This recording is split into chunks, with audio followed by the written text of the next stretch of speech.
The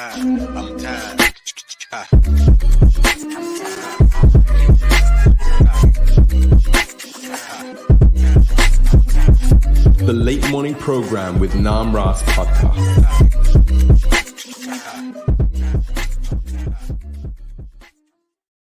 Hare Krishna, everyone. You're listening to the Late Morning Program with Nam Ras, the number one Hare Krishna podcast in the world. I'm here, very honored to have Mother Gopi Gita, the author of Leadership, Parenting, Empower Your Child's Social Success. She's also a parent coach and an educational consultant for the International Society for Krishna Consciousness, ISKCON. Gopi Gita, thank you so much for joining me. Hi, Krishna, Namras, Prabhu. It's incredible to be on the other side of the screen. I watch a lot of your podcasts. So Thank you. Thank you so much. Yeah. So I wanted to bring you on because I'm really interested. Actually, a lot of devotees have been asking me for more themes of parenting, children, marriage, things of education, things of that nature. So I know you're really in that space a lot. So I'd love to hear about your story. Also pick your brain about things. I myself am a parent of young children. So I have so much to ask, so much to inquire about. But first of all, let's start with your own personal journey. You are a second generation devotee. Your parents are devotees. So that's in itself is a very fascinating thing on the way of how you raised your children who are now 20 and 18, which is awesome. Scary for me, to be honest, to hear. It's scary for me too. It's still scary for me. Right. Okay, so let's start there. Where were you born, and tell us about how you kind of progressed until where you are now. Yeah, thank you. I just wanted to say it's so exciting to speak to you, Namras, because I know your sister. I've known your brother-in-law for years. I have great respect for you and the work that you're doing. I'm so excited to be here.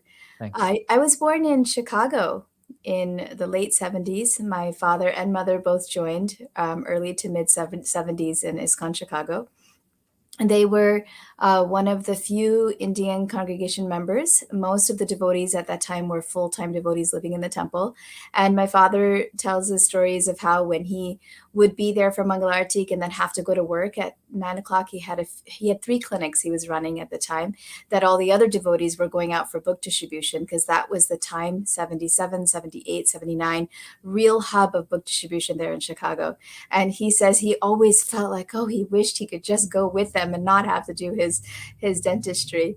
And so I was raised at that time where right around the corner, you feel like Srila Prabhupada is coming. You know Srila Prabhupada is alive. Srila Prabhupada is with you.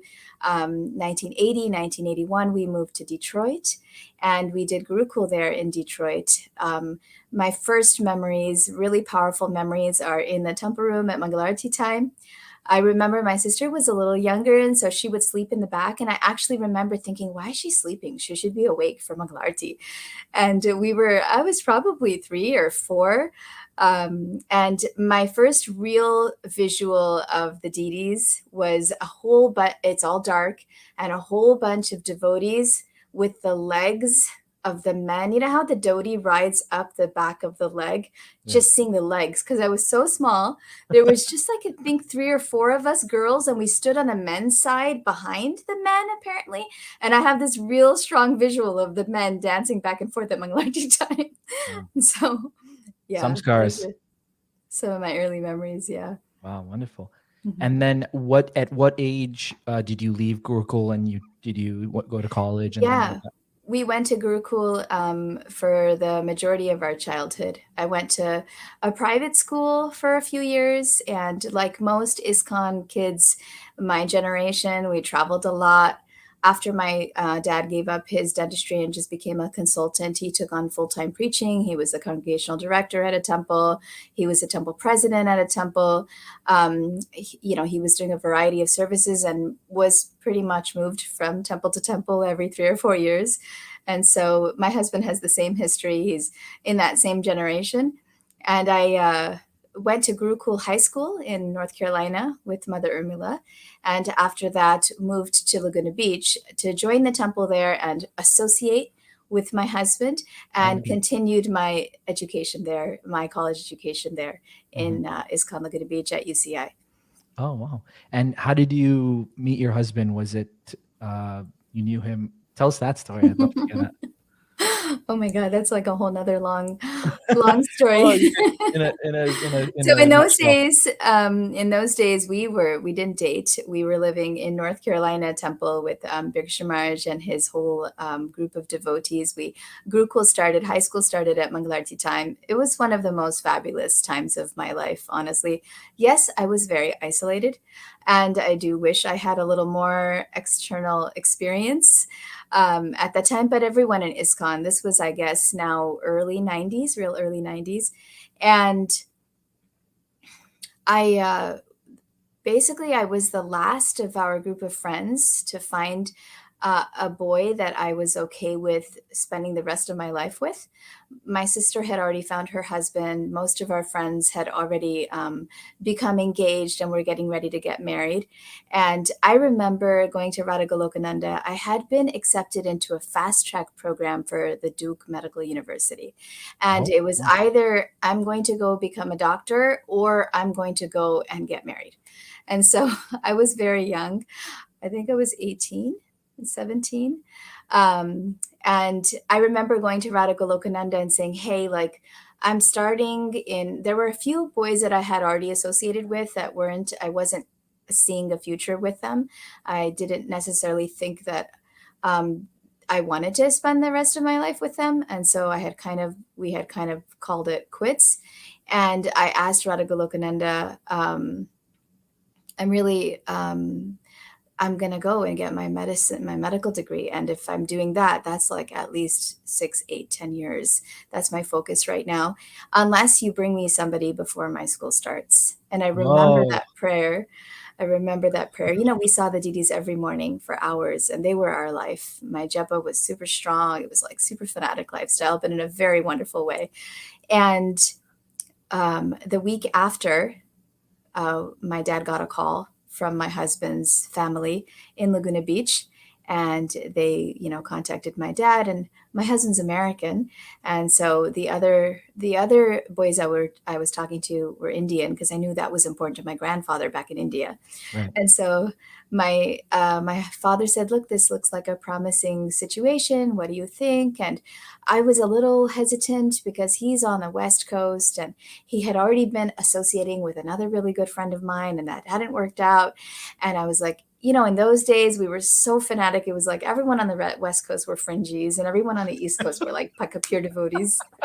I didn't. I know it's interesting. This is very public, so I want to be careful. I'm not just talking to the phone, but Yeah. I didn't eat karmic grains. I didn't watch TV. We were very, very strict, Yeah. back in the early 90s. And at least that community that we were in, we were extremely strict. But we also had heard that he's making an income. And there were very few like Guru Coolie boys that were also comfortably making a good income, that were American, that were in the corporate world. And so, that's every dad's dream, a really good devotee and making good money. Yeah. And so my father said, let's try it out. So there was actually a Vaishnav VTE course happening for 6 weeks in California, and it coincided with Rath Yatra. So we decided, okay, let's go there. And I saw that as Radha Golokananda saying, this is who we're bringing to you.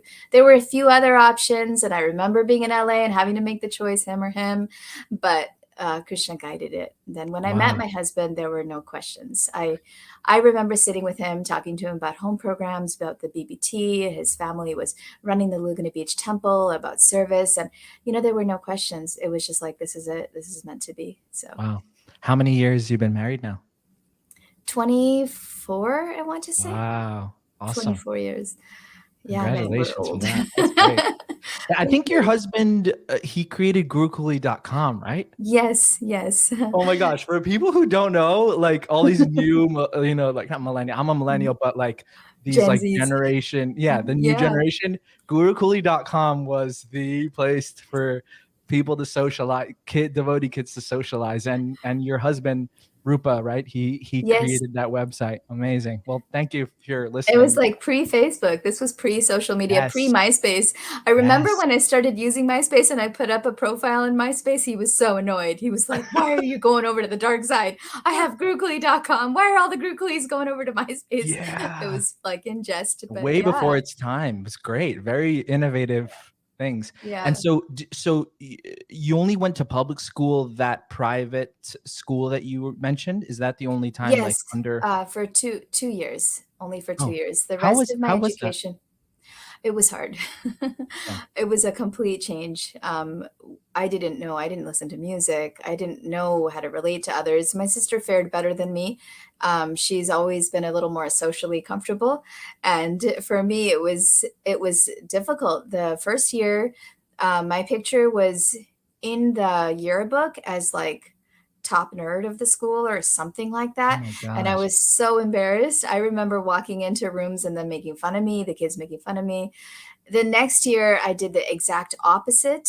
I just became very wild and just wanted to be really popular and be with the popular kids. And my grades started dropping. And I once was writing, I also remember, we all have a deep connection with Krishna no matter where we go.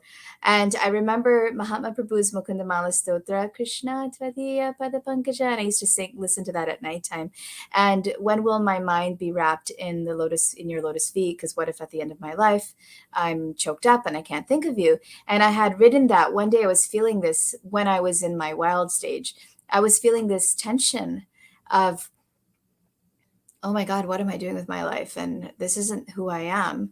And feeling that identity crises. And as Gopika and Akshay have so expertly penned, the masking syndrome that most of our second gen kids have to go through. Yeah. And I had written on the back of a homework paper, I had drawn a picture of Krishna and written the whole verse with the Sanskrit and English on the back of the homework paper. This was 8th grade. And my parents got a call that week from the counselor's office. And suddenly I'm being called out from math class. I will never forget this, that I have to go see the counselor. Both of my parents are sitting there. My dad was a temple president of Potomac Temple. And it's a really big deal. Pidaji's sitting here like, oh my God. And the counselor says, your daughter is suicidal and we need to get her checked up. And this is because I had written that prayer. Oh on the my back of that gosh. paper. What a story. Oh my God. I didn't know where that was going, but I just connected it now. Oh my gosh. Wow. And then what happened? They talked to her. They made some appointment for some psychologist, and we went home, and then nothing came of it. But I was like, "Oh, okay. I can't show my Hare Krishna side. People won't understand it." Yes. Wow. That's a great illustration of exactly what you said. Oh my goodness. Wow. Okay. And then after, so you went to college in Laguna Beach, and you got married I around was that same time? full time working at the temple, serving at the temple. Okay. From Mangalarti all the way till night. We were running the restaurant, cooking for the restaurant, doing the Didi worship, doing the back end, and then doing college classes here and there, and doing the certifications. I was working on some, and yeah, this was about 4 or 5 years before our first children were born. Mhm. And then we had a change in the temple presidency and just continued serving to the best that we could, fundraising, event planning, all the temple stuff, Sunday school organization. So, yeah. And when did you start getting interested in what you do now, like parent coaching or educational consultation and things? Yeah. So when I was, it's weird to start speaking about it because right now at this time in my life, I definitely feel like I'm set in the purpose that Krishna has asked me to be, that Srila Prabhupada wants me to be. And when I was 9 years old, my mom had bought a book, How to Talk So Kids Will Listen by Adele Faber. And it was on the table. And I remember being captivated by it, grabbing it and reading it all night. And then I remember correcting her when she would do things like, no, mommy, you're supposed to do this. And she would get so annoyed. That's great. It was a very bossy side of me. And I write about this in my introduction to my I book. read that. Yeah. Yeah, I read that part. Yeah, how I learned how not to be bossy. But When I was in my teenage years in Mother Urmila's school, she had multi-level classrooms, one-room schoolhouse type of experience for the high schoolers, and she really empowered me to become a teacher. I loved the way the way she taught. Personally, I was very attached to her, still am. And she gave me a bunch of books to read, the law of expectations, the law, and she really empowered me. She gave me a few classes to teach, and that's when I really started my teaching career, like teaching full time there in her school.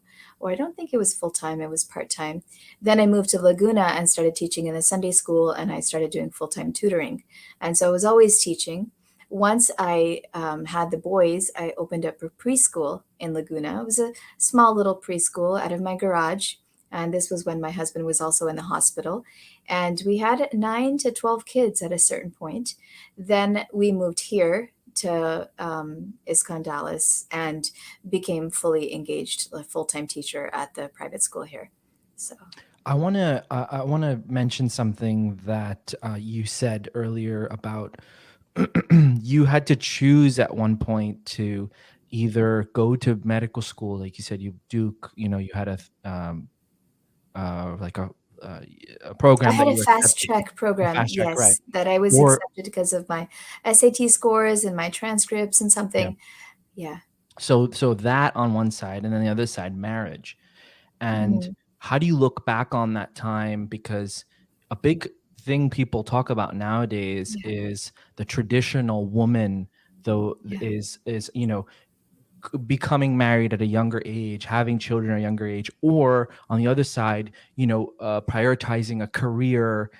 Like for in your example, you could have been a doctor. So do you look back on that Yes. time, like what could have happened in the sense of becoming a doctor, or do you think, I was doing what my dharma was, or you felt was, being a wife, being a mother, a homemaker, etc., like that. So what are your kind of views on that? That's a great question, and I do think that it's gonna have different answers for different women, Sure. according to their natures. I, was raised in a very traditional ISKCON society, very traditional Indian ISKCON society, and in my 30s, I definitely questioned my life choices, about getting married so young and not pursuing my career, but also knowing that the Lord lays out a path for each of us, and Right. at every step when I was making that decision, I felt at the time that I was making it really intelligently. Mm. Um, Being an MD, only recently, I would say about 7 years ago, I was sitting at a vegan restaurant with two of my closest friends. They're both doctors. And I asked them point blank, I'm like, do you guys regret being doctors? Are you happy to be that you spent so many years of life in education and medicine? And then I asked, would you do it again? And the answer that came back to me was immediate and really strong. And they both said no. And then, of course, they explained. Yeah. But when I heard that no, it was like, it Mm. was like super revelation because I had for many years had this underlying thing like, what if my life was different? Did the choice I make, was it the right choice? And now, because I did have my children relatively young, I'm finding that they're both older. We're having such a blast with each other, and I'm able to really pursue my dreams. Right. So, the whole philosophy, we used to actually sit around the table in North Carolina and discuss marriage, discuss relationships, we were always looking for, okay, the point of marriage is Krishna conscious children. We were really focused at that time. We were very like Srimad Bhagavatam was our world. And so we were very focused and we were really like the purpose of life is to serve humanity and save humanity. I definitely went through quite a bit of time in my life where I questioned that. I still maintained all my external services, but definitely my 30s was questioning, okay, wait a minute, was that way too strict? Why did I go down the traditional route? And I do think it depends on the society you're raised in as well, who you're for women now, for young uh young adults that are looking for what their options are, a lot of it does depend on your association and who you're spending time with, who your spiritual master is, what kind of guidance you're getting. A lot of the girls don't have that traditional background, that traditional setup, that feeling of comfort that, oh, I am going to find a guy that protects me. Even now with my 20-year-old and my 18-year-old, I'm having conversations like, yeah, maybe you should date a little, like see who's out there. And then I'm like, wait, is that the right advice? Why am I saying that they should date a little? Like, so we're always navigating this and always learning, but it really does depend on your environments. I like what you said about that you felt like Krishna was there in the sense of the steps you're taking were meant to happen. Yes. It's like a faith thing that whatever, Yes. the way the Lord kind of lights my path, then that's Yes. what. Yeah. And then the thing about the doctor too, my mother is a retired doctor, and I asked her the same thing, like, should I become a doctor? I was like, this is a really long time ago. And she's like, no, absolutely don't do Yeah. it. So that Yeah. I can definitely find similarities in your story as well. Mhm. So tell us a little bit more about uh, the parenting coaching and kind of educational consultations or consultant rather, how you got into that. Yes. So everything I have learned about working with children, and if you would have asked me when I was 14 if I would be like around children and love children, I would be like, "Mm." Really? But now I've been serving children for so many years, I can say I really understand their needs. I always get a new child that is, a new student or a new student to other teachers that we discuss and we work through. And we're always learning different ways to understand children's needs. And everything I've learned about how to work with children, how to interact with them, how to inspire them, empower them, I've learned through the Bhakti culture. Mhm. The Bhakti yoga process, it works for everybody.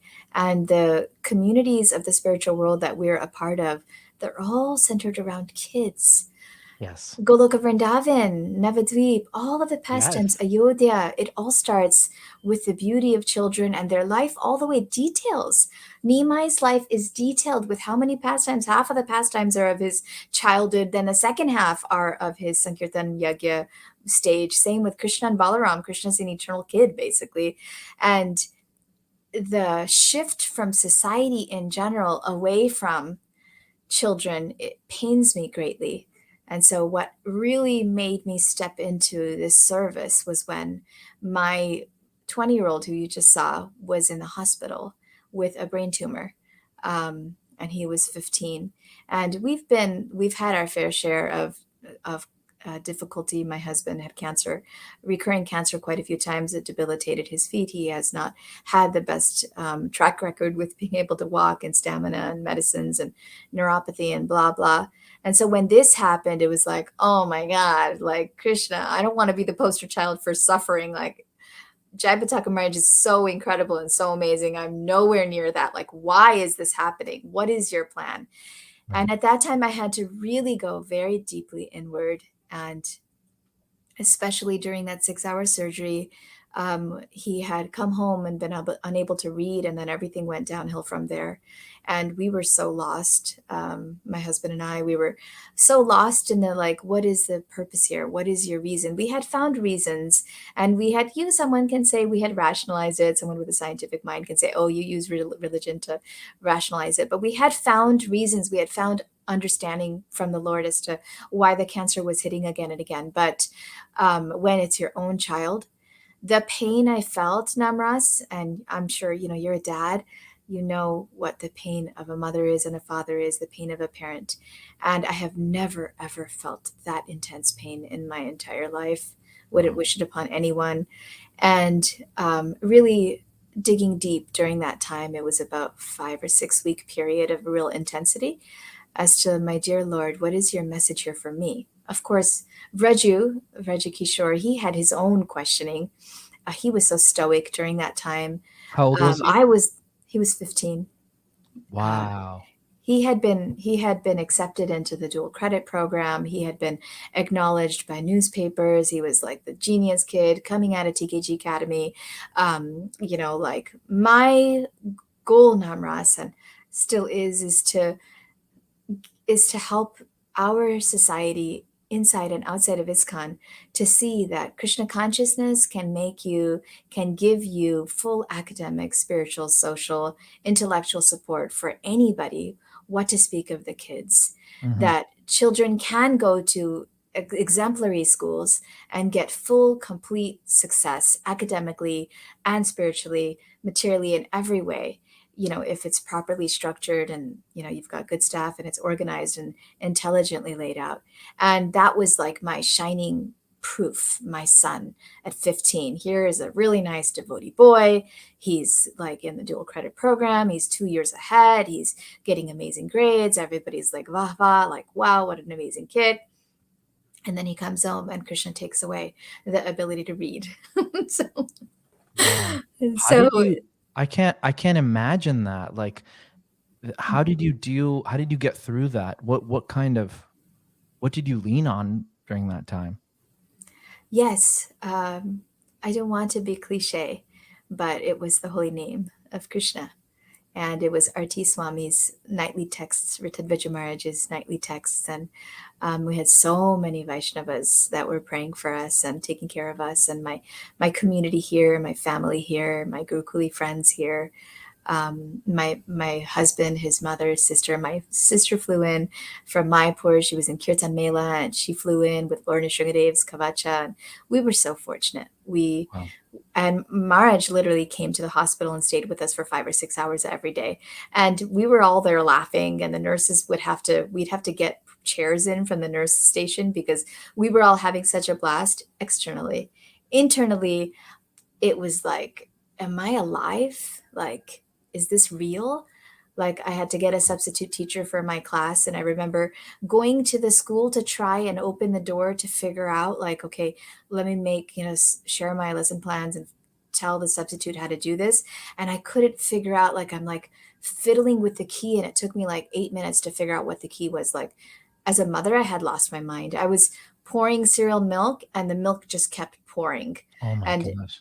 if anyone knows me, I'm very efficient. Like, that's totally, I remember that, but I don't know. I think it was because of the association of the devotees, really, that I felt, especially pure devotees like Maharaj and Giraj Maharaj and my spiritual master, and so many were carrying us. I felt, that poem, The Footprints in the Sand, Namras? Like, that was the first time it's where God is saying, there's a Oh weary yes. traveler that's walking with God. Yes. And at my lowest in my life, there's only one pair of footprints. Why did you desert me? And Right. God is like, no, dear one, that's when I carried you. Yes, I love that. And I Yeah. haven't felt this for the previous tribulations in my life. And we've had quite a bit of them. I've had quite a dramatic life with child abuse and cancer and blah, blah, blah. But I did at that time feel like I was being carried, and there was a reason for this.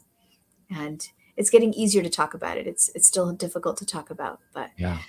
Raju himself, he was the one with the tumor. It almost was like it wasn't the end of the world for him because he was used to his dad getting tumors and going into the hospital. And so I also realized that, wow, this is another blessing that my husband's had. Cancer, it seems so like dramatic, but that for him, he's known this since he was like 2 years old. And Like so it for wasn't him, it like was like, cold. It wasn't like cold just going into the hospital. Like he had experience of the hospital due to his father being in. yeah, exactly. And so I remember as clear as day walking from room to room to room and seeing so much pain. Babies with brain tumors, moms and dads sitting outside just bawling, whole groups of parents just crying. And they don't have Krishna. They don't have Maharaj and sister and mother-in-law who's a Prabhupada disciple and parents and blessings and money pouring in. None of that. They have no understanding of what is in the next life. And I remember feeling my pain is so severe. Like, no wonder Narada Muni goes up and sees Rukmini and Dwarkadish, Krishna in the spiritual world and says, hey, what the hell? Like, how can you be laughing here? There's so much pain down there. And this was just one corridor in one hospital in Dallas. And it was such an eye opener. Like, I have been wasting my time. The Lord has given me so much, so many blessings. And I need to devote as seriously as possible every one of my minutes to helping parents in this world. And that calling came to me very strongly at that time. So Amazing. here I What am. prompted you to write this book, Leadership Parenting? So I've been working on it since then. I started writing at that time. Then in 2020, we went for a few months sabbatical, the first time we took off from the Gurukul service in, I guess, 14 years. And we took the boys and we went to Mayapur and I went to Vrindavan to write. So I continued writing it there. I had submitted it for a proposal to a few different publishers, a few different times to give bhakti parenting to the world. It wasn't accepted until about, I think, September of 2021. September of 2021. Okay, so a year ago, Yeah. I got a call from a publisher I had submitted in Wow. an email. I got an email and they were like ready to hear more. And so Oh. it was a stringent, like 4-month process. And they finally accepted all the paperwork was in and all of the work that I had to do to work on my proposal and my initial manuscript was in by January. And then it was a real intense process with them. The Difference Press, Dr. Angela Loria, she's the author incubator, like she works with authors on self-help books, and difference makers is what she calls them. And so she has a real solid process. And her team, after reading and talking to me and studying with me, coined the term leadership parenting, and worked with me to get that term, empower your child's social success. Because really, teaching at a time during the pandemic, the biggest issue was our children's socialization from 3s and 5s to teenagers. All were struggling with this. And I mentioned this in the book. Basically, from 3 to 6, you go through egocentrism, which is a natural psychological stage, to empathy. And that was being skipped. And that happens again in a different way during pre-adolescence and into adolescence from 11, 12 to like 16, 15, 16. And that was also being skipped. Everyone is on screens. You're socially distancing. You can't be close to people. It messed up with so many stages. And we saw the effects of it all around us in the online classes that I taught, with the parents that I was working with. And it was dramatic. Some parents were struggling really badly with it. And so in life, whatever weakness you have, whatever challenge you have, whatever threats you have, if you really take shelter of the Lord and you can intelligently work past it, it turns into an opportunity. And so what I noticed was that the social dysfunction that I know all of the world has just gone through for 2 years, what I feel is that it's the opportunity for the golden age, because Chaitanya Mahaprabhu is all about social comfort and leadership with Sankirtan. Sankirtan means social comfort and social empowerment. And so that's what came to me, was that ability to drop from something that's broken because of this pandemic to something that's incredibly life-changing through the bhakti process. So if you could tell us, like, what does leadership parenting actually mean? Yes, that's such a big, heavy question. Sorry. No, Namras, when I see you as a leadership parent. Oh, really? Leadership parent is someone who's now, I've been doing podcasts to non-Hare Krishna spaces, but it's a little easier to talk to my people, the devotees here. Leadership parenting is parents who are ready to serve collaboratively and bring their children along with them as they step into the next level of their Krishna consciousness.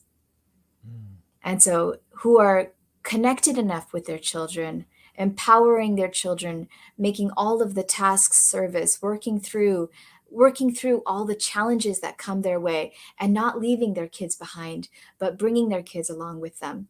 So in the contemporary spaces, in the non-bhakti spaces, it's being presented as, you don't have to give up your dreams and stepping into your next level of serving. whether that be a corporate world where you're a leader, you're managing teams, whether that be as a PTA mom where you're managing a lot of different people, whether that be as the person who's cleaning the dishes at the end of the event because you know the event organizers are tired. Anytime you're helping others, that is leadership. It doesn't have to be the person that's standing at the front, that's giving all the instructions, that's bossing people around. And the best definition I had of leadership was at St. Mark's School of Texas, which is a very reputable, one of our most reputable private schools here in Texas, where the head of the school said leadership is about working together to achieve a common goal. And any member who is helping others work together to achieve the common goal is considered leadership, is considered a leader. Where a few of us are set out and part of a leadership committee, and a few of us are working to normalize leadership. It's not just about being the boss and being in front. And if children can step into that sense of connection, engagement, and purpose, then they can hit the ground running when they're in their teenage years, when they're in their 20s.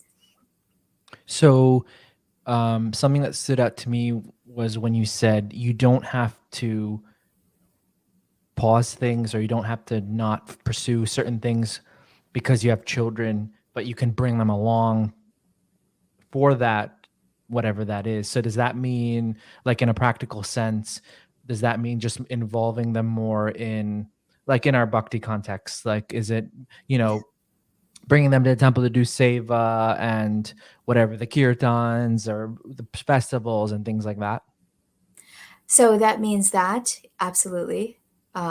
Trusting and knowing that your kids can do things with you.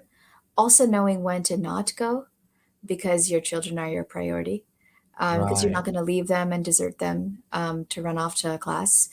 right. Knowing the balance of their needs come first, the child's needs come first. It also means not feeling inadequate because you're not with your child 24/7. There's so much guilt in being a mom and a dad.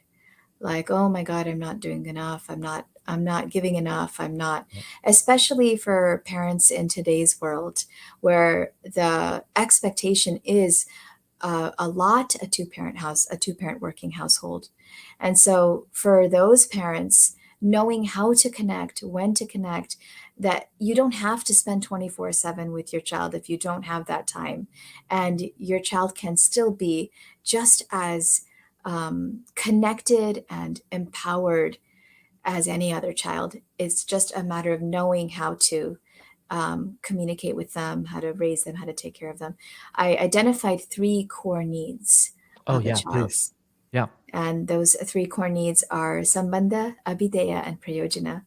The need of, and it goes really well with psychological principles. I have a psychology chart in chapter 4 of my book. Self-determinism philosophy labels it really similarly in a different way. Maslow's hierarchy has it as well. These 3 core needs. Past the physiological needs, there's the next 3 level needs. Eric Erickson's stages also has similarities. And so, of course, bhakti is the root of everything.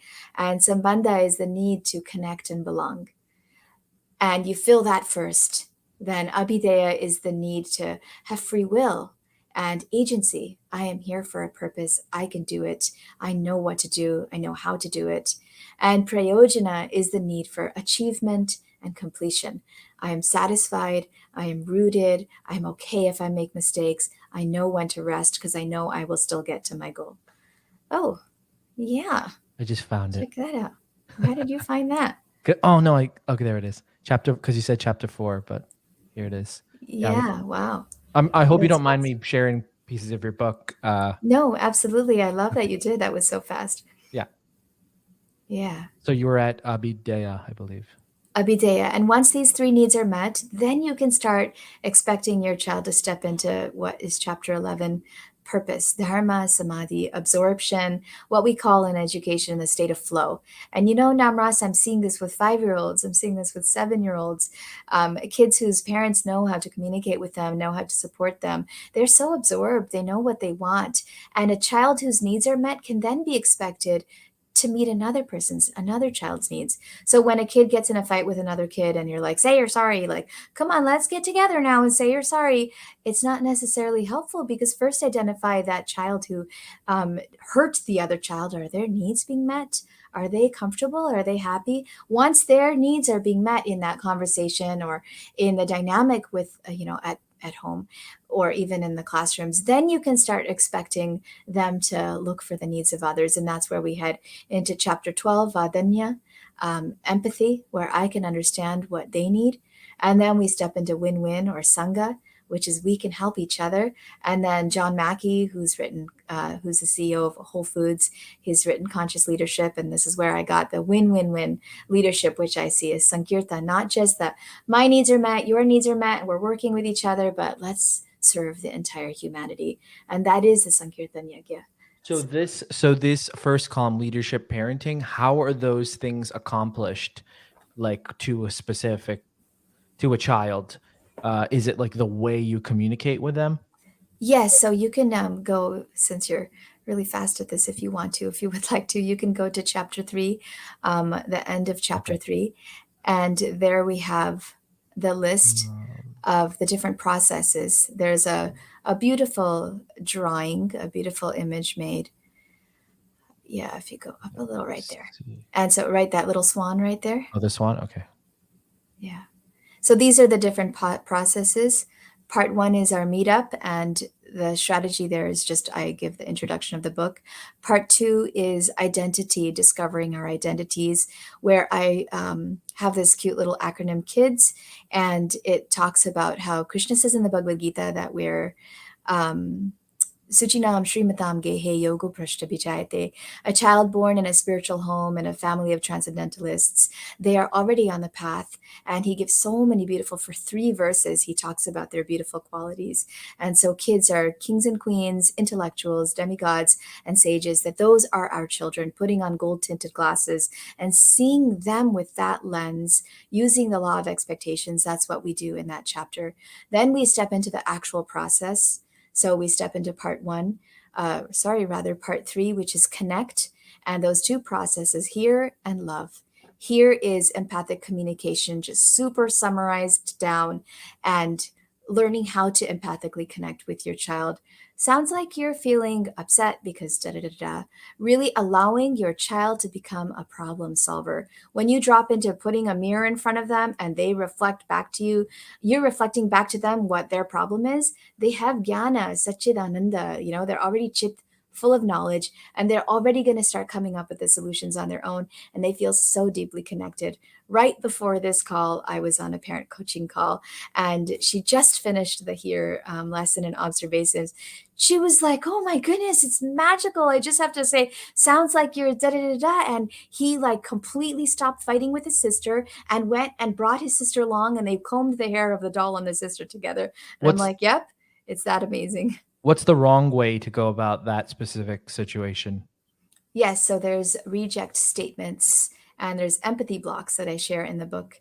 Empathy blocks are BLOCKS, boredom, lecturing, one-upping, contradicting, even sympathy. There's so many different ways. Rebuking for the reject, embarrassing your kid, exaggerating the problem. There's a lot laid out in the book as to the different ways that we tend to do it. I still do it, man. I'm still like with my 18-year-old having to remind myself, hearing my mind react, and then like he cleans the pipes. This is an example I give frequently. I just had an argument with him last night. Of course, now they're like all grown up and they're like adults. And my 18-year-old's like, is that in your book? Oh man, that backfired. And I'm like wagging his bum. Yes, that's in my book too. Go take the trash out.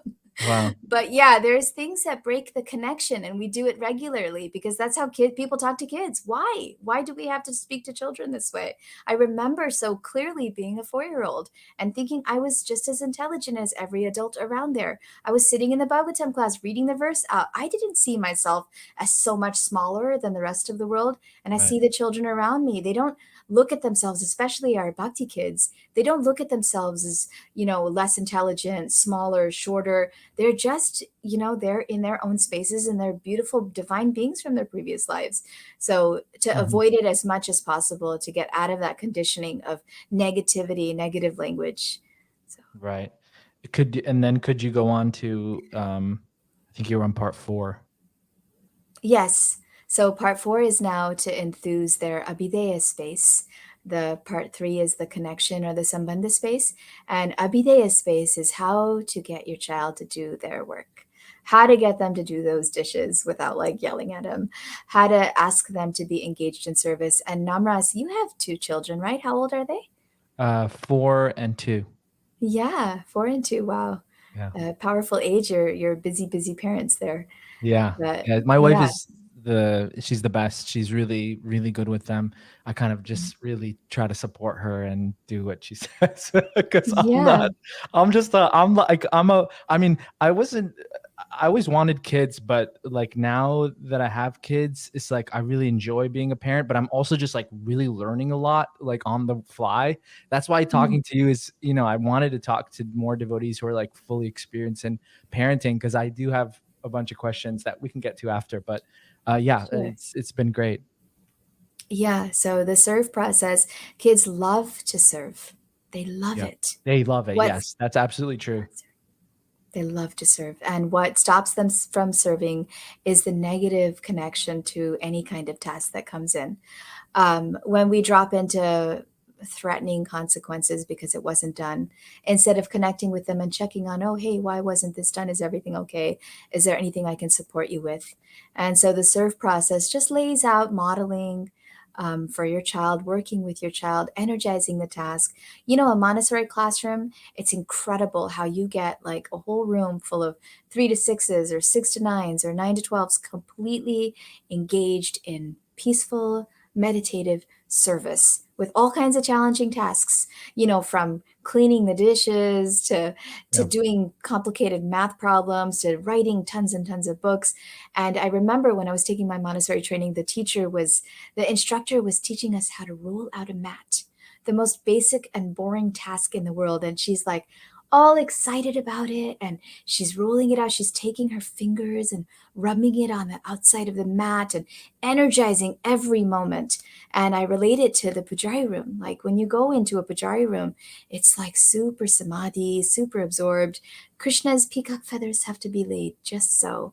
Right. Right before you do achman and go on the altar, you say a whole conscious mantra. Like everything is in the mood of service. Everything is an expansion of Balaram. And so Yeah. I relate that to engaging your child in housework, in things they enjoy doing.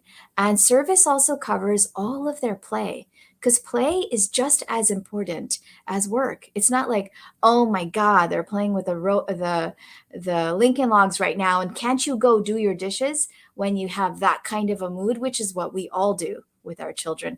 That's what makes your kid no longer want to do the dishes. So Mm. Wow, that's really fascinating. I like that. And then accept. So these are all acronyms, yes, right? In the a in little the acronym in heavy in in the yeah, it book. is.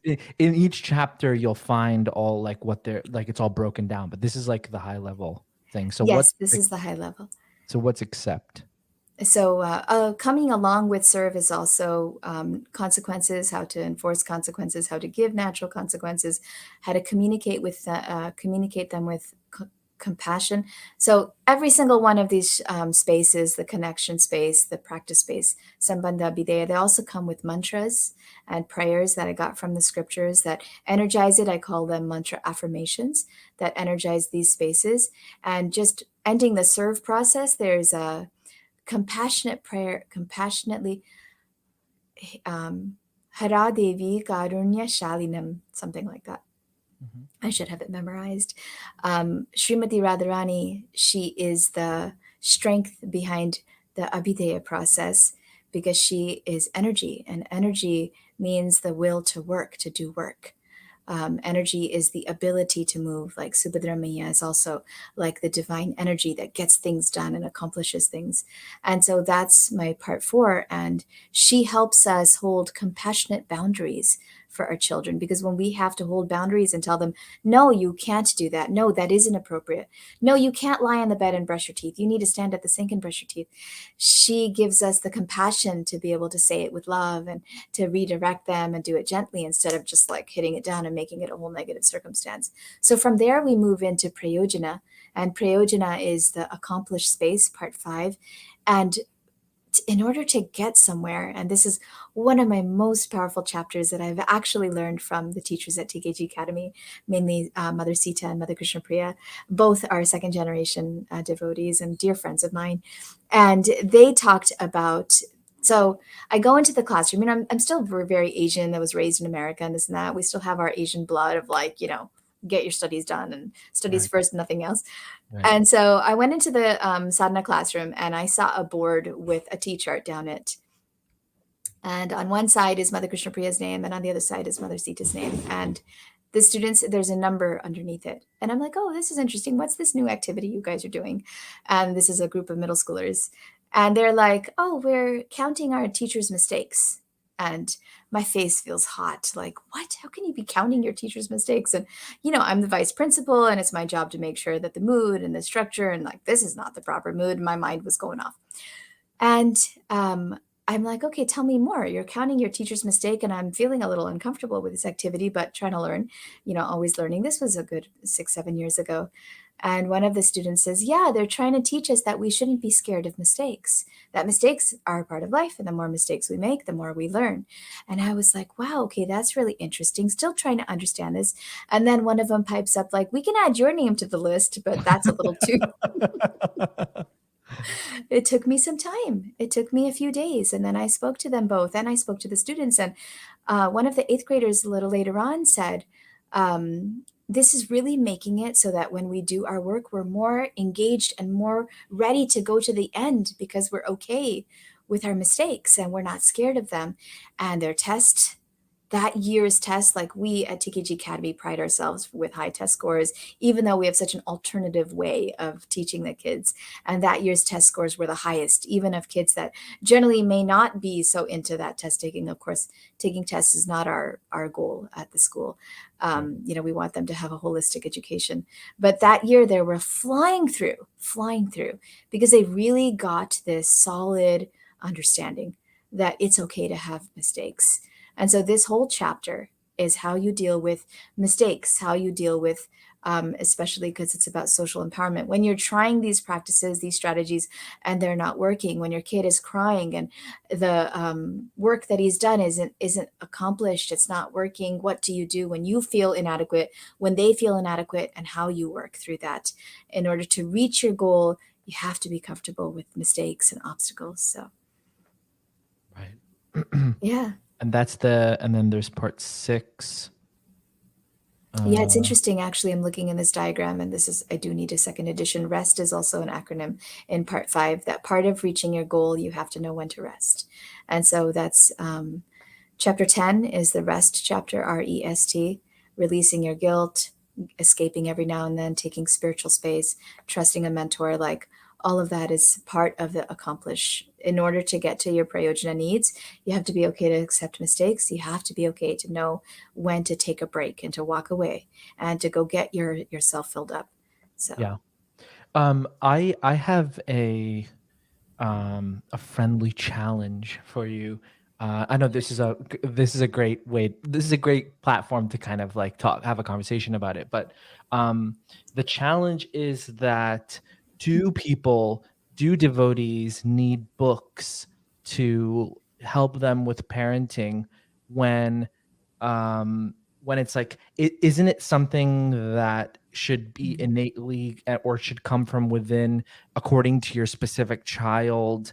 And I also see, like, in our generations of Indian, this is specifically for us, but my parents didn't read books, and they parented me just fine, so that's a challenge for you. What would you say to someone who says, hey, because I sort of have, like, a few years ago, I was wondering, like, should I start reading books. And I was like, nah, I don't need to read books. Like my dad taught me how to parent because the way he parented, So like, Yeah. but then I think like, no, but like hearing you and seeing all these other things, like, oh no, I could learn something, I could be a better dad. So what would you say to that?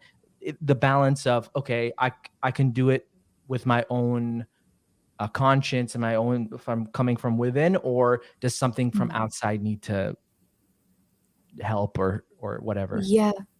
It's a great challenge. I've seen that post of yours on Facebook. Yeah. I'm going to say a few things that may be considered very controversial. Can I remove this, the picture for Yes, now? Yeah. absolutely. Yeah. Yeah, go ahead. I'm all about controversial on this podcast.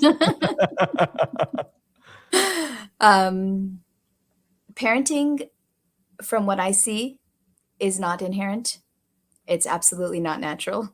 To Wow. Okay. raise a to raise a fully, completely grown human being, with all of our background, our own childhood experiences that are all colored by the experiences of our parents in societies that are not nurturing children. Yes, if you have been around children, if your parents are around children, if your parents did an amazing job, you had a very wholesome childhood. You're not, sitting on the therapy's couch like, oh my God, my childhood was. But society as we have it today, your childhood was a bhakti childhood. So, of course, I would say parenting is inherent for you. But I had a bhakti childhood, and parenting was absolutely not natural for me. And there are parents that I meet that, like, they just sit in it. They've got 4 kids and they're totally peaceful, and everything is just perfectly so. And they have no struggles and they know all the answers. They also read books. They're highly educated. They're super confident. That wasn't me. I had read books. I had done Waldorf, Montessori, all kinds of things. And still, at every stage, I needed help. I had read tons of books ever since Dr. Sears was like the attachment parenting guru of the 2000s. And my kids were at his appointment, like he was our family doctor in Laguna Niguel. And so still, when I had my first baby, I was like, nobody told me that this was going to be this hard. And I remember being shocked. And we have like 8 years for someone to become a car mechanic, 8 years of education, years, like full years. And for parenting, there's no education, no mandatory education, no from the government, no expected education. There's a Lamaze class that talks to you about how to breathe during labor. And so, of course, this is my field, so I'm going to say it's necessary. No, but I agree with you. I for sure. If you feel that and I also feel that, on the flip side of that, there is no one strategy that's going to always work for everybody. There is nobody that can tell you, like, I get tons of parents coming, do you have any tips? I'm struggling with this problem. Do you have any tips? And I'm not going to throw a tip at them. I don't know who they are. I don't know who their children are. I don't know what needs are not being met. I have to spend time with you and hear from you.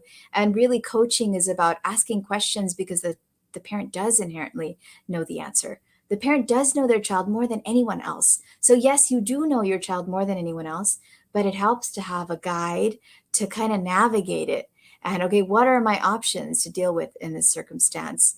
So, yeah. Yeah, I do like know that as the years go on, I struggle with certain things, and I'm like, what's like the best practices for this type of thing? Yeah. And that's where these books, like what you wrote and what people have written about, that's where that comes in, I think, right? Yeah, we ask questions for so many things, don't we? But what I hear from you is that you do inherently trust your own upbringing, and you inherently trust, the way that you and Tulsi are raising your beautiful young boys. And that inherent trust is so powerful. And so, if you have that inherent trust, I would go with that. And I also hear from you that you're curious about, wait, would there be other best practices? So I would definitely listen to your inner guide, your inner light. We introduced the inner parents, Paramatma, in chapter 4. And when I work with parents, I'm not like, oh my God, why did you do that? Stop doing that and do this. Here are some guiding principles. See what works for you. Come back to me. We'll work through it. And we find just with empathic communication, with those of us who've been raised with empathic communication, I learned it when I was from Vajrabihari Prabhu when I was like 13. And those of us who are raised with that, we fall into it naturally with our children. But most parents, they don't know how to hear their children when their child comes and cries. They don't know, what do I say in response? My kid is fighting with another kid at school. My kid's getting horrible grades. My kid's fighting with their brother. What do I say? How do I deal with it? Oh my goodness, they don't have this strategy. So a simple strategy like, oh, okay, I can say that, and that'll kind of settle it down. There's a ton of strategies out there, Namras. There's a ton Yeah. of books, a plethora Something, of books. yeah, something that that annoys me is when there's not enough parenting and it's more like a abstract, not abstract, but it's like I'll overhear my wife talking about it. Like it's, I don't know, is it called gentle parenting or something? I don't know anything about it, so don't get at, don't get mad at me. But it's like where it's like that's exactly the opposite of what my parents did. Like it's not like I turned out great, but like I was disciplined. There You were was, like smacked. yeah, exactly. There's like lines you don't cross, but then there's this kind of parenting style which is like talking to them about it and not really making any, like, putting the fear of God is a part of my upbringing, and I think it helped me become the person who I am. Like, what do you feel about that kind of like, I'm sure you come from Indian I background had the also, same like, upbringing. Yeah. exactly. So what's your view on that? I was really, it was an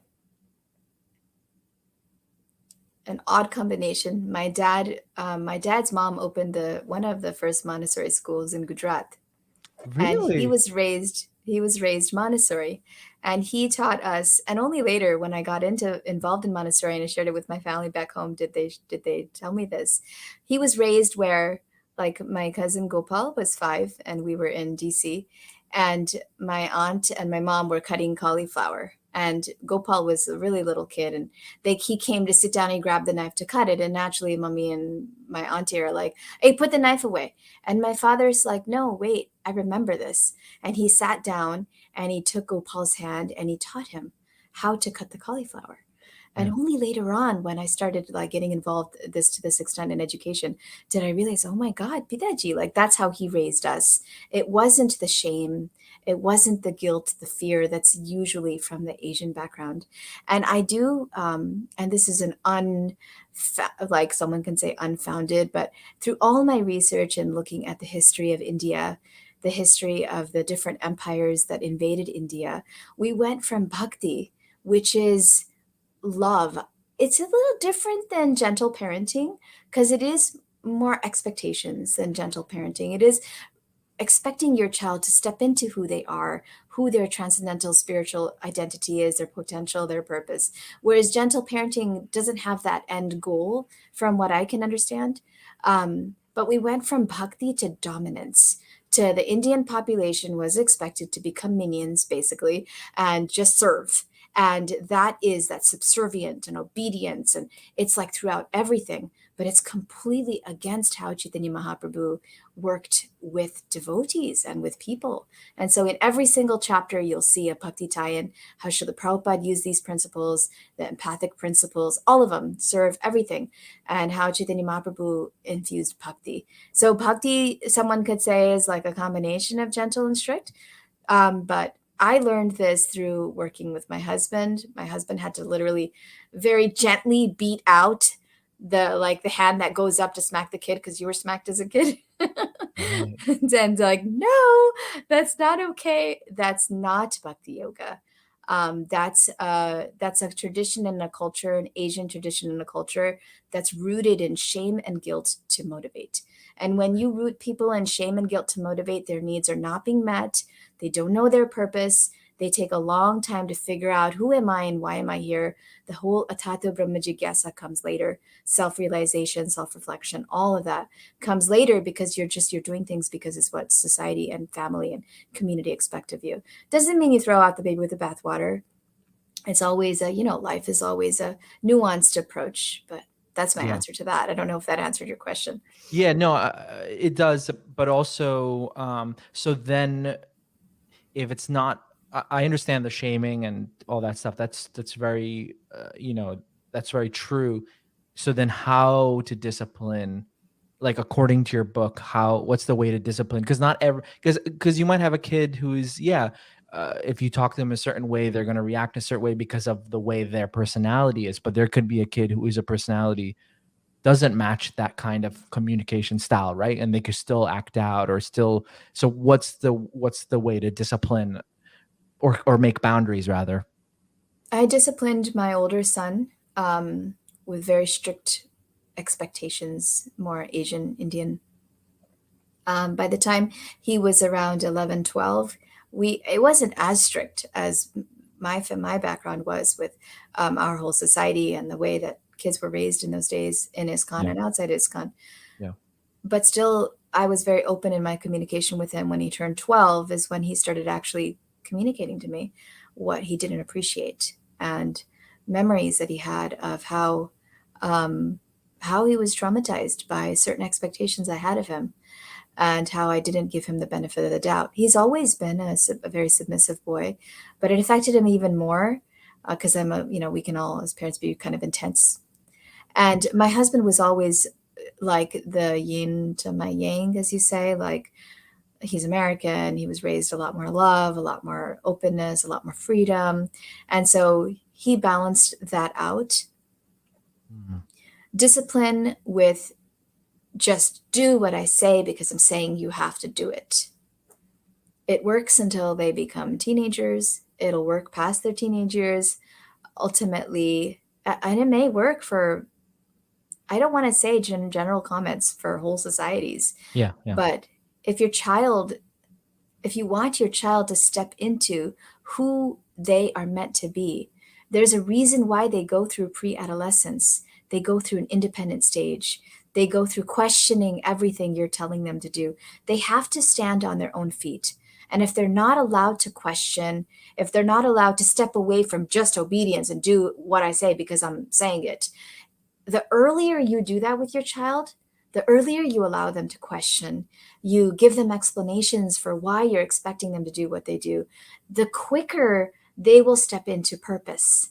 Okay, this is what I enjoy doing. This is who I am. I'm not going to become a doctor because my whole family and everybody and my uncles and aunties and everybody are doctors. I'm going to become a doctor because I really want to serve people I love. I'm good with my hands.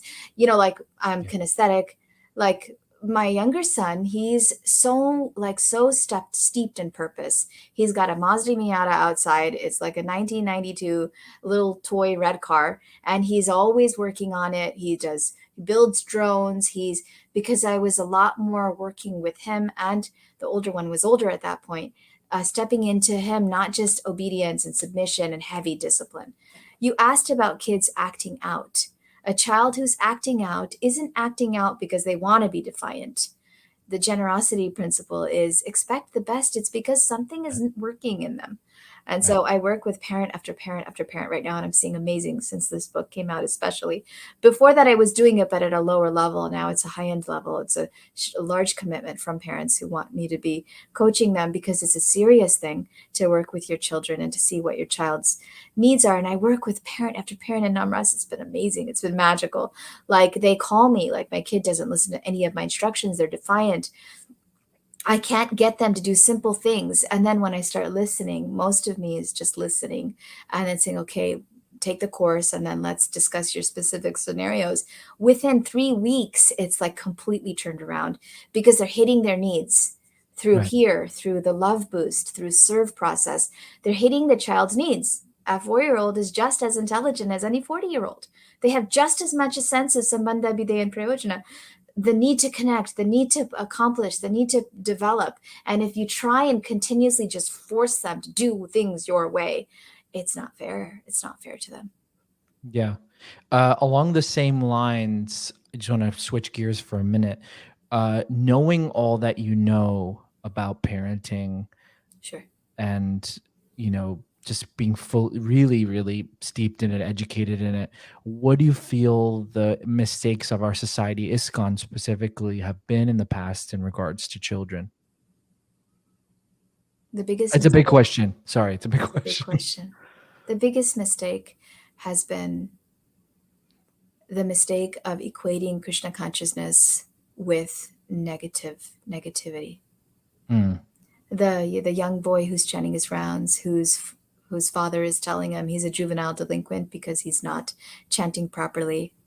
The child who doesn't go to the temple and who doesn't want to go to the temple or does something wrong at the temple, running around in the temple room, and mom says, "Go sit and write 2 chapters of Krishna book because you're in trouble."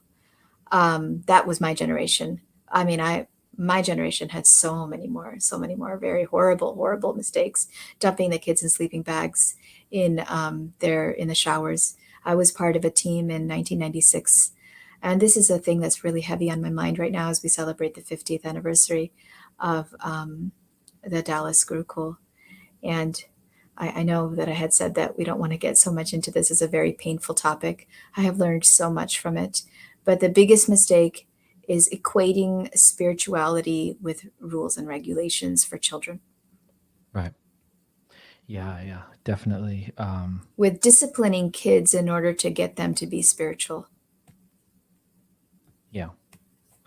I guess that also leads me to another question, more general. A concern of a parent, and is always, especially myself, is how do we preserve that spiritual identity of the child while still having them interact with a world that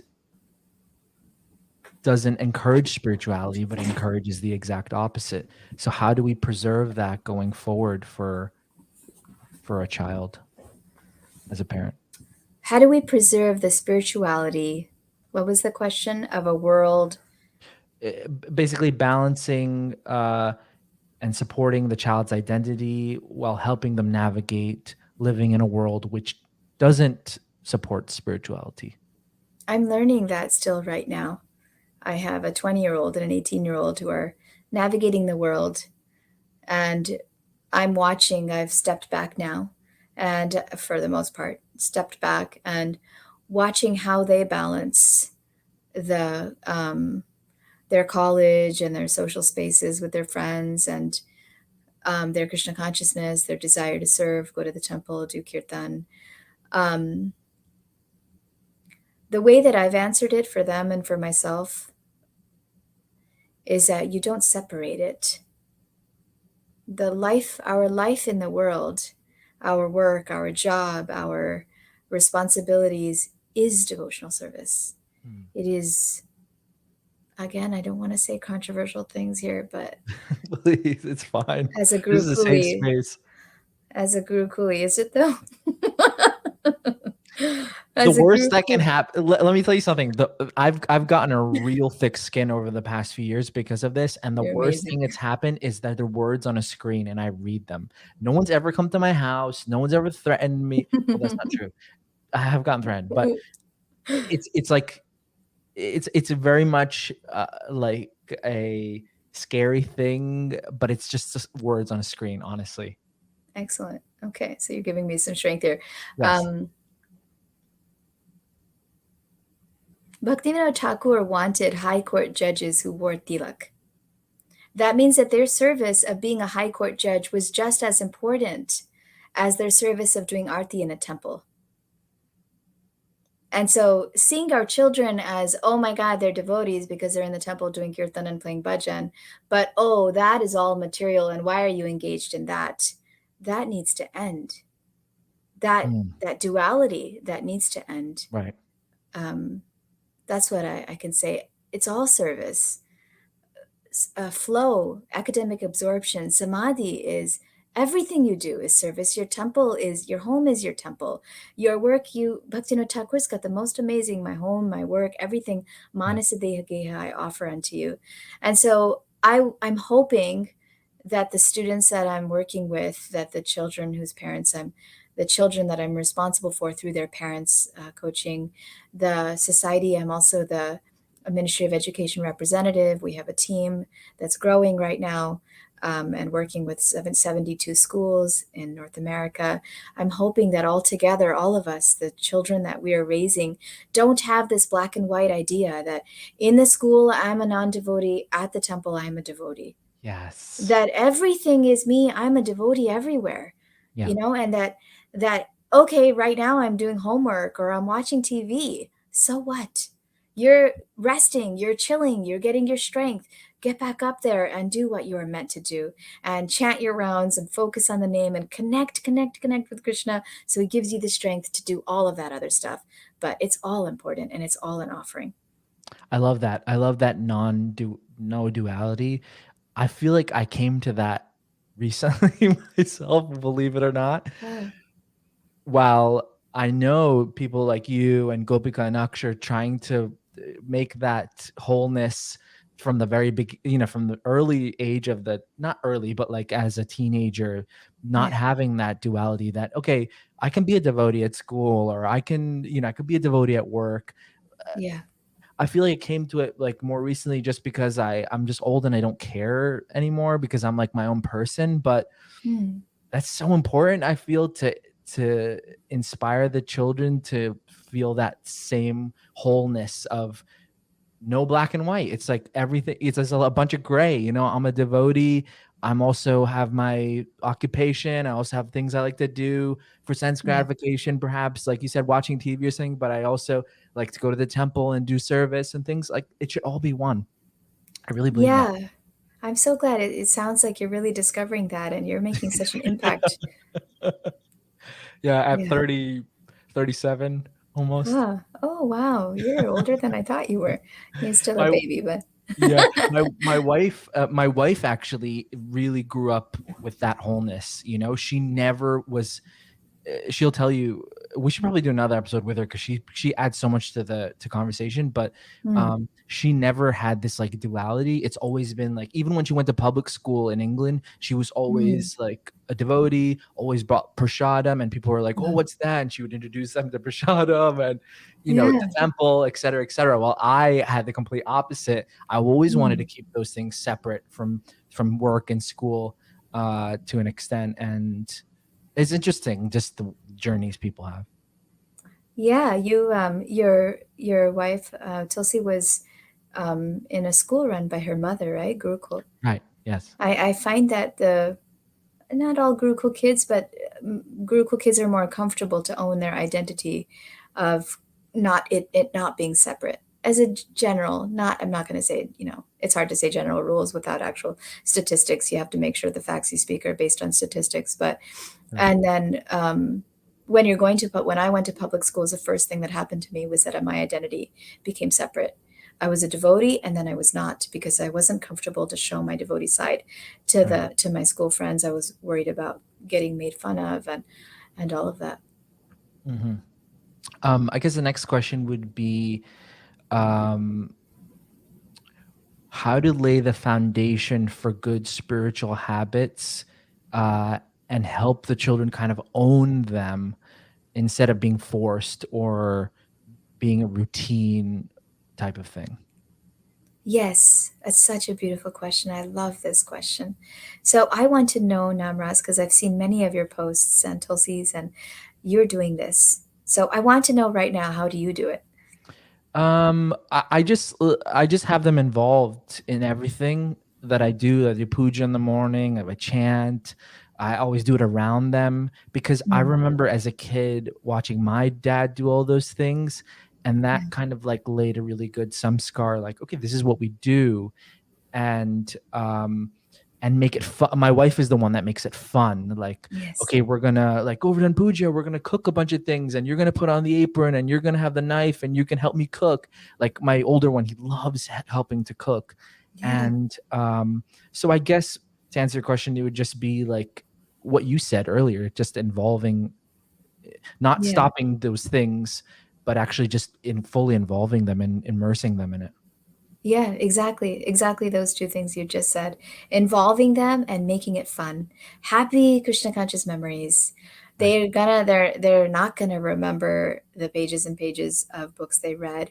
They may a little later on. They're gonna remember when they went with their friends and did a whole Govardhan Puja drama, or they offered juice and ghee and milk to the deities for an abhishek. And some kids actually may remember the pages and pages. I did. I was very book oriented. I knew the Brahma Samhita when I was 5, and like I was very book oriented. So it depends on your child's personality, but make it fun. Even the books is all stories. Give them stories. You can give them philosophy too. Give the philosophy at their level. We had an amazing situation happen here. I teach Bhagavad Gita verses to my students. They're 6, 7, 8. My morning students, my main homeroom students. I teach the lower elementary, and I've been doing this for years. And back in 2015, was it, or 2017? Don't remember the year. Every year I teach the students the verse, and then we do hand movements and the song the typical Gurukul way, where you do Dehi nos menyatade, and you do hand movements and you stand up and we twirl and jump and do all kinds of dances with these verses. And then the kids come up with the songs or we sing it as a song. And this I was doing year after year after year. And I remember one summer really questioning it. Another teacher had come and she was questioning it, like, why are you teaching 6-year-olds verses about death? Like Dehi nos men is like all about the body and death. And so I started questioning it, like, am I supposed to not teach these verses? And yeah, does it make any impact? Does anybody ever even remember it? And this young girl was in our school. She had come for about 3 years. It was her 4th year with us, I believe. And suddenly, in the middle of November, I get a call at 2 a.m. that her house is burned down. And her dad has passed away, and her mom is in the hospital completely burned. And I don't know if you heard about this, that happened in Dallas. And we rushed to the hospital. She was my student. She was one of my prize students, little Indian girl. They had moved all the way from Irving, like an hour away, to be in the school. And I spent the night with her at another devotee's house for about a week, and the whole community came together to support her while her mother was in the hospital. And after 3 weeks, her mother passed away too. And all of us were begging Kalachandji, like, come on, let her live, let her live.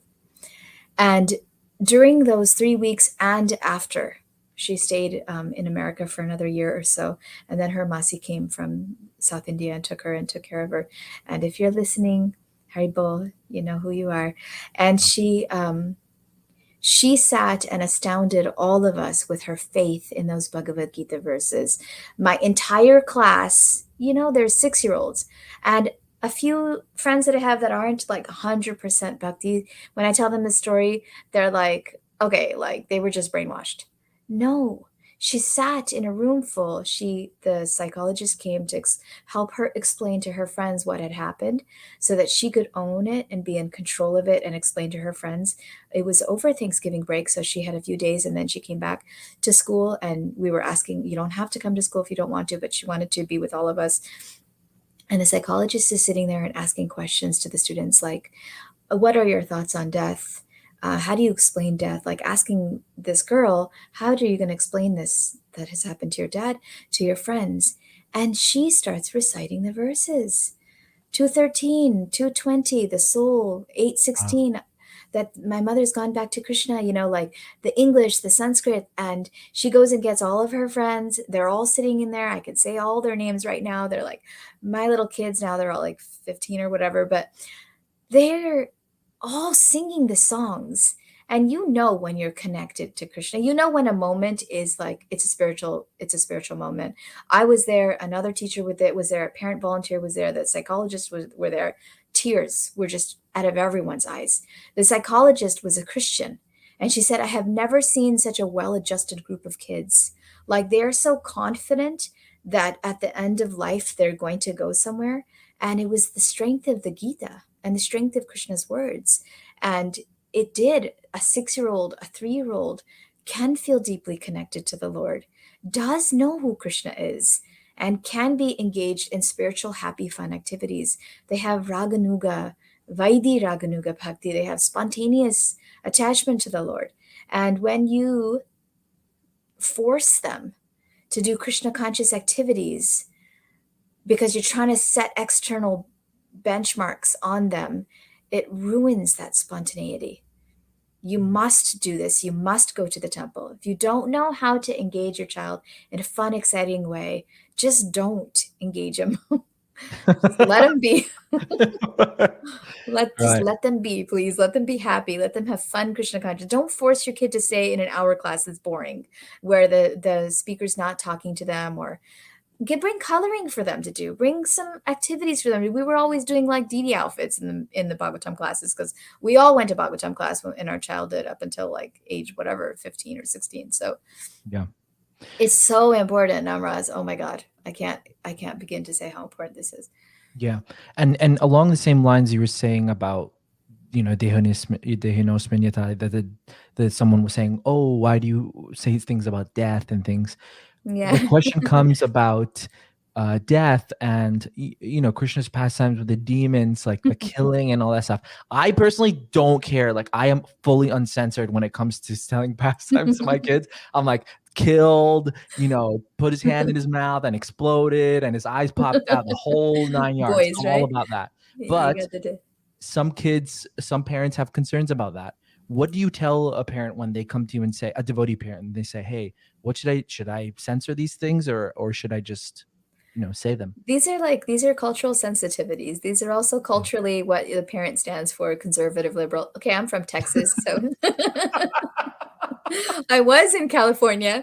In California, there was like never gun fingers, and we Right. have a few teachers that are totally against gun fingers. And then I Right. moved to Texas, and it's like totally a different world. Oh yeah. Oh yeah. You look back to the 50s and the 20s, and there's Tom and Jerry, and there's all kinds of violence in those. Yeah. Even all the nursery rhymes. Rock-a-bye baby on the treetop. When the wind blows, the cradle will rock. Do you know the third line of that? When the bough breaks, the cradle will fall. Down goes little baby, cradle and all. Yeah. Baby falling off the The cradle. That's the Rose, Jack and Jill went up the hill to fetch a yes. pail of water. Jack fell down and broke his. Violence is everywhere, and so it's not, it's not just the Krishna conscious stories. We have become a lot more of a PC culture. It's really about the parent sensitivities. How comfortable are you with it? I will say that when I was in a really young girl and I was in preschool, I did learn the song. Mrigari was a wicked, wicked one. He half killed animals just for fun. He let their little bodies lie in the forest to slowly die. And we're lying on the ground, and the drama teacher is telling us that I'm a half killed deer. I'm like 4. I have to I love this. Oh I my have god. to I have to pretend like I'm a half killed deer. I have to shake like I'm half killed. Oh my god. That's horrible. So that's out, right? Right. Even when we were doing the English for the Sharira Vijja, networks of paths leading to To death, your death. tongue Yeah. is. And so let's be sensible for sure. Let's be Right. sensible. And yes, Krishna's pastimes are gory. How much, if you're a teacher, do you need to get into all the gore and blood? The Bhagavatam is full of like descriptions of the women's, what's and tatas, like you don't, how much do you need your teenager to be reading that? So like, Mhm. let's be sensible.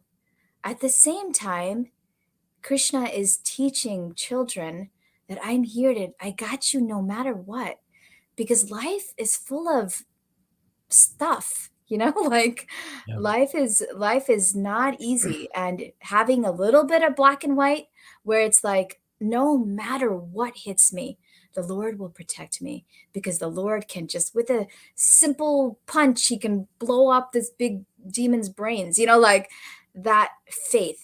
The whole purpose of all those stories is to get faith that you're going to be in a hospital one day. Your family member is going to pass away one day. You're going to be faced with someone you love completely leaving you one day, and you will be in this very uncomfortable circumstance, and that's reality. And so if they know that Krishna protects me no matter how horrible it gets, then that's the purpose of those stories. So just, Yeah. be practical. Be practical, be sensible. I like that. In your experience being like a second generation devotee, we see that a lot of our, oh, did we lose? I'm here. Can you see me still? It says that I'm in the show and everyone can see and hear me. Yeah, everyone can see in here. I think my thing. Oh, your camera? My Okay. camera overheated. Let me go to the backup one here. Hold on a second. Awesome. This happens from time to time. Yeah, I'm glad mine didn't Yeah. knock out. Cam settings. Webcam.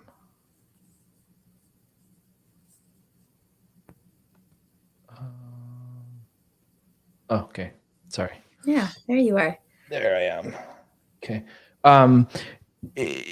As being a second generation devotee, a lot of your peers have rejected or disconnected themselves from the community, and we've seen that throughout the years. Yes. Is there any kind of noticeable pattern or recurring theme as to why, in your opinion, that happens? This is precisely why I do what I do in education and with parents. If you associate Krishna consciousness with negativity, your children will not want to be Krishna conscious when they hit 18 and 20 and 22. Why would they? And my generation got it the worst. There were so many amazing teachers and educators and devotees who were trying their best during my generation, my husband's generation, which is a bit older. But society wasn't educated as to how to make Krishna consciousness fully enjoyable. It was like the Christian and Jewish and Hindu principles of rules and regulations came in and rooted out the bhakti for the kids. And because of that, you have negative associations with things. It's basic behavioral psychology. Why would you do it again? Why would you want to live your life like that? And so this is why Gopika and Aksh Sharma, who have Make Bhakti Matter seminars right now coming along, are working hard. This is why the Ministry of Education with Tapan Mishra Prabhu is working hard to empower children.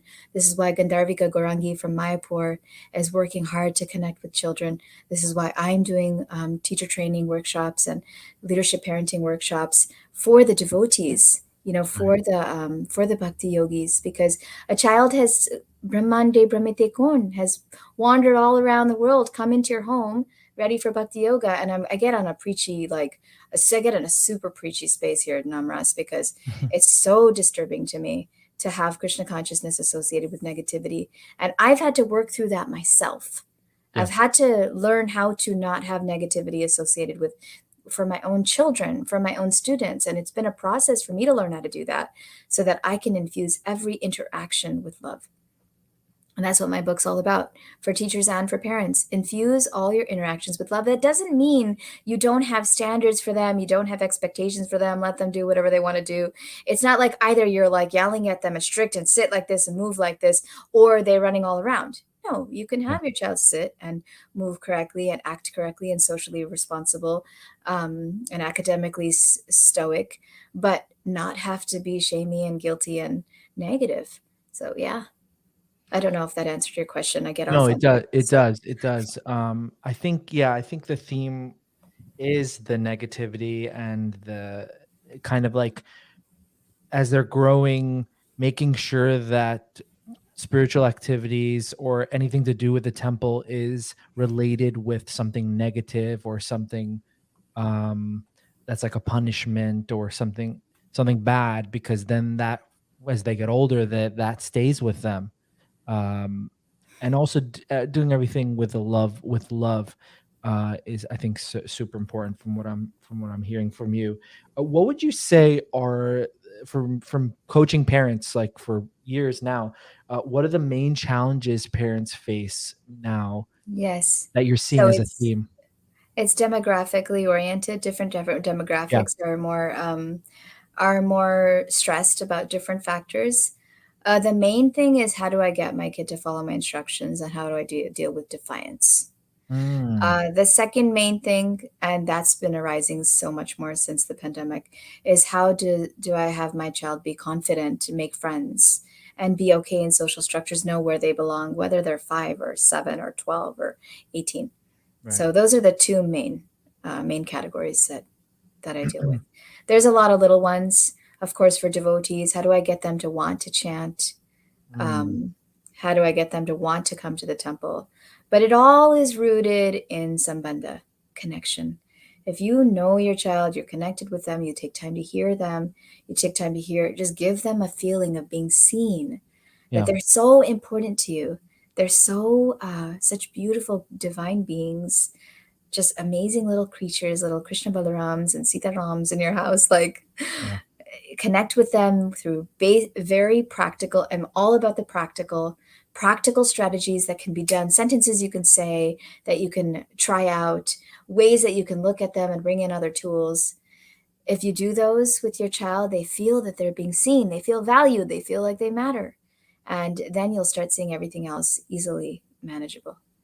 Yeah, personally, I would say that from preaching to myself, Mm, don't let live such a fast life where you can't just like sit down and understand, like what you're saying, ask the questions, getting to know them, where they're at, even as a young kid, like a 4-year old, like I love asking him questions because I'm kind of like mhm, it opens a door into his like what's going on up there, because life can be yeah, so fast sometimes as a father, as a parent, that okay, we get caught up in like the day to day, and okay, all the things, all the chores I have to do, or all the things I need to accomplish. But to sit down, like from what I'm hearing from you, is that it's important to sit down and communicate and get to start that that conversation. And I think that yeah, helps, because I always had friends in school, like just non-devotee friends, who were like really close with their parents. They could tell their parents everything, and like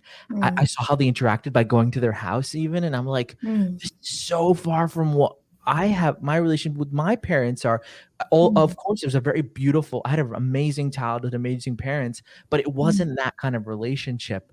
um mm, which in some ways, I don't know if some, for some kids it works and some parents it works, but mm, uh for I didn't have that, but I just thought that was a really cool thing where the kid, even though he was young, could just like be mm, really open with the parents. And I want that for my child. Like if any issue, yeah, like you're never in trouble, you can yeah. just tell me anything, I want that communication to be there.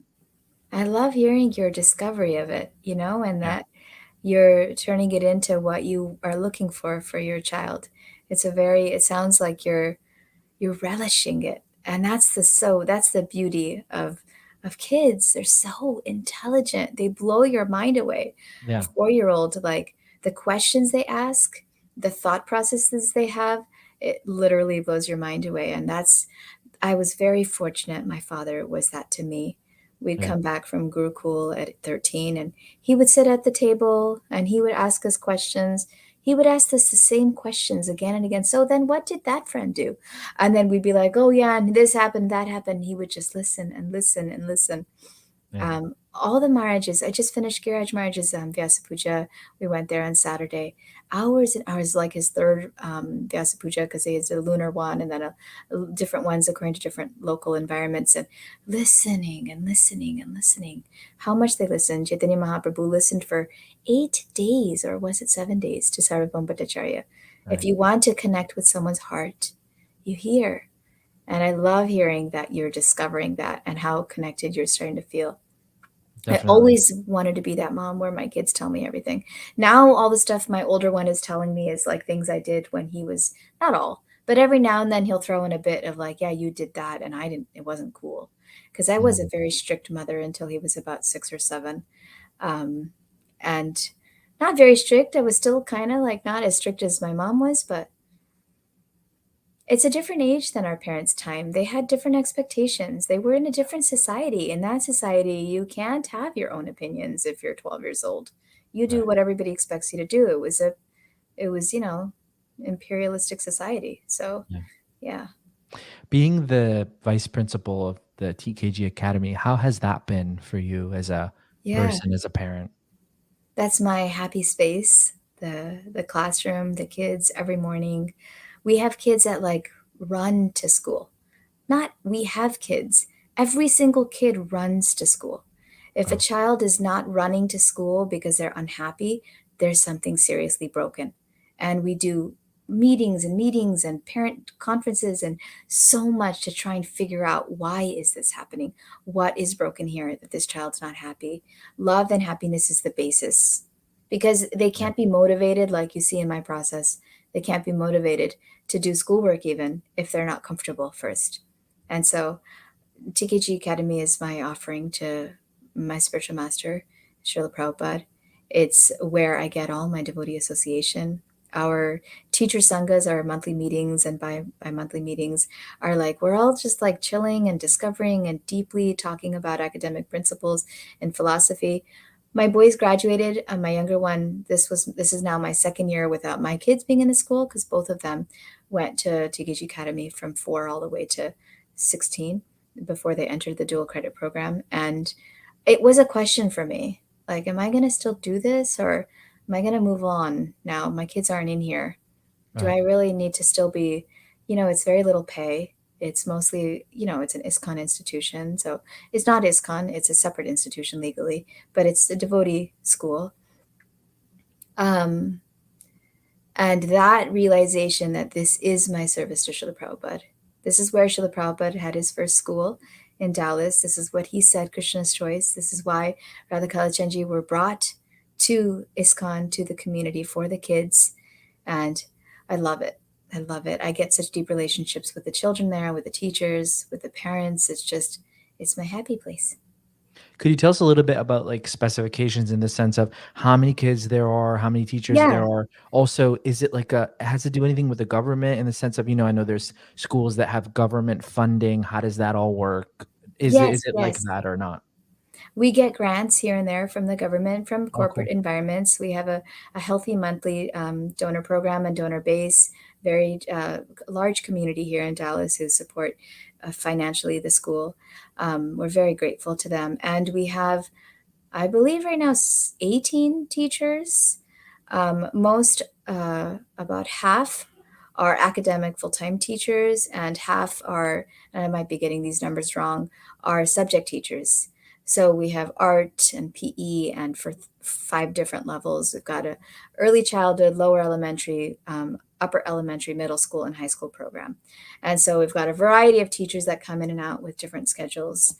And So the 40 kids kids. the kids who are going through high school there, they get their high school diploma at the end.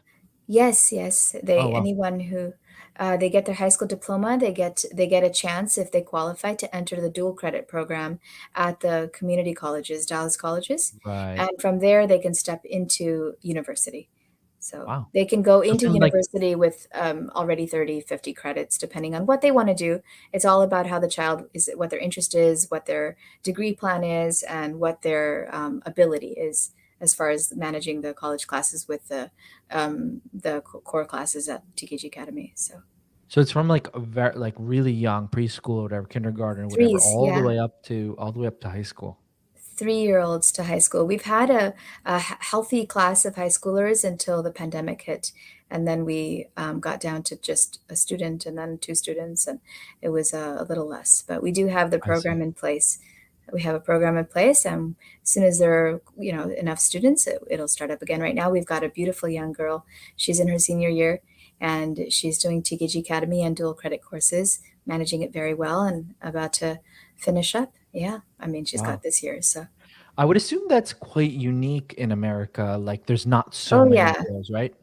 Oh, no, we've got just a small handful. We've got Bhaktivedanta Academy in Alachua, which you're aware of. We've got here Dallas, and there are no other Hare Krishna schools that offer high school that I know of. There Wow. may be homeschool co-ops. I don't know of Right. any homeschool co-ops either that offer high school, like from pre-K to high school. Right. Wow.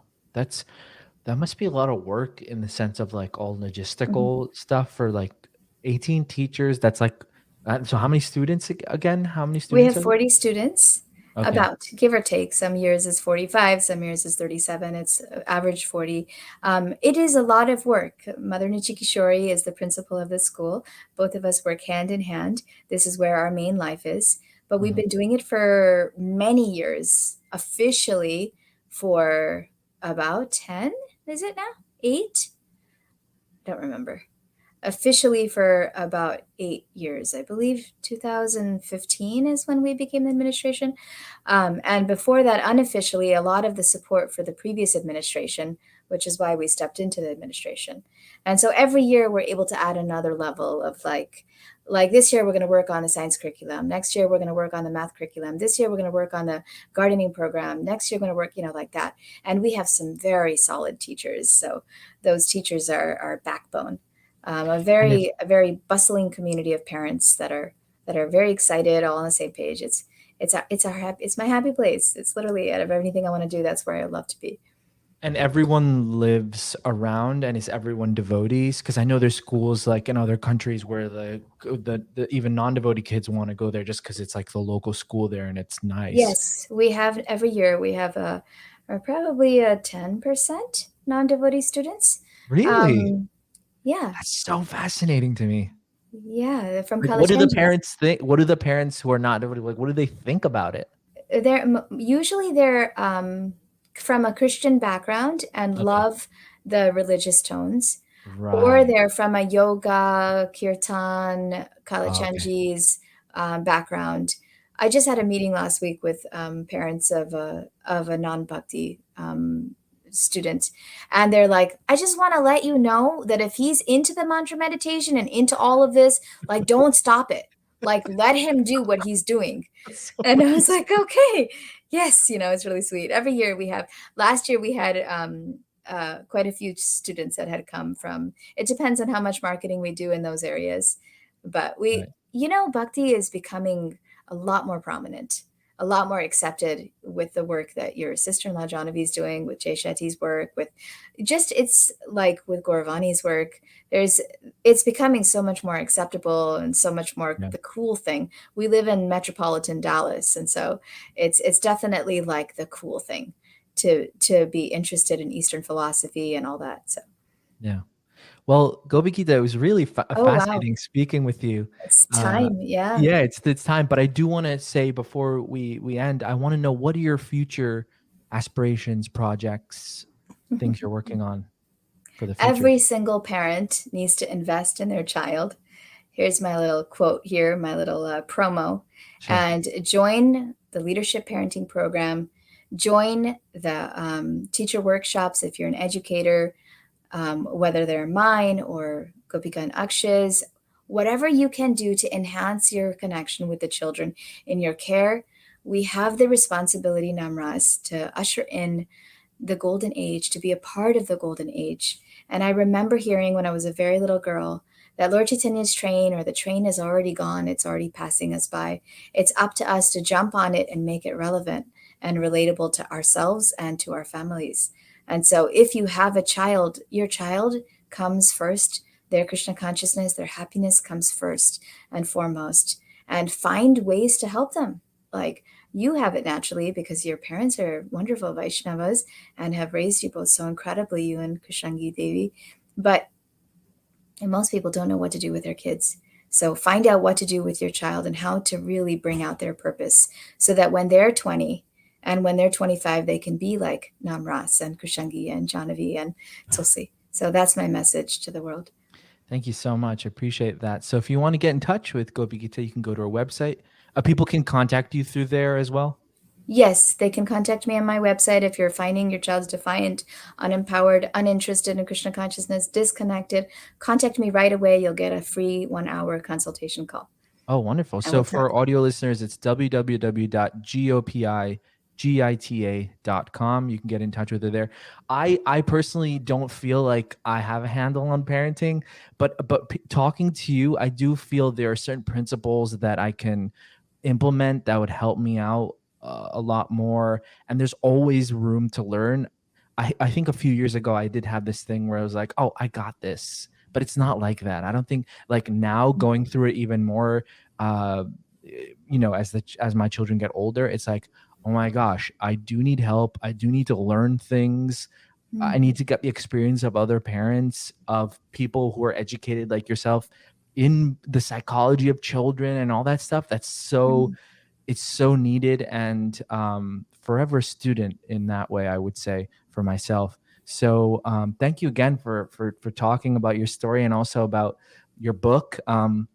Can people get your book through your website also? Yes, they can go on my website and get my book as well. gopigita.com/new-book, but the link is right there on the front page. Namras, when I met you, the first thing I asked you was, tell me a little bit about yourself. And you said, I'm a constant learner. And so one thing that I've learned through parenting is that I'm always learning more through parenting. There's never a stopping of it. I'm sure you experienced that. And I've also learned that my child leadership parenting, and this is a little bit more of an advanced concept, is that your child has been brought to work to help you work through your anarthas in a way that they become your guide, because they're kids for the first 18, 19 years. Then they step into being the ones who are going to support you and guide you. If we're able to see it as with that lens, with our Vaishnava children, we grow. We go through so much growth as we work with our children's growth. And so that's what my hope is for the parents of the world and for you as well. Fantastic. I hope devotees get in contact with you and learn a lot from you. You really need to put your, everything out there so people can learn. But thank you again for joining, and thanks everyone for listening. Talk to you later. Please stay on. I'm just going to turn off the recording. Sure. Hare Krishna. Hare Krishna. Hare Krishna.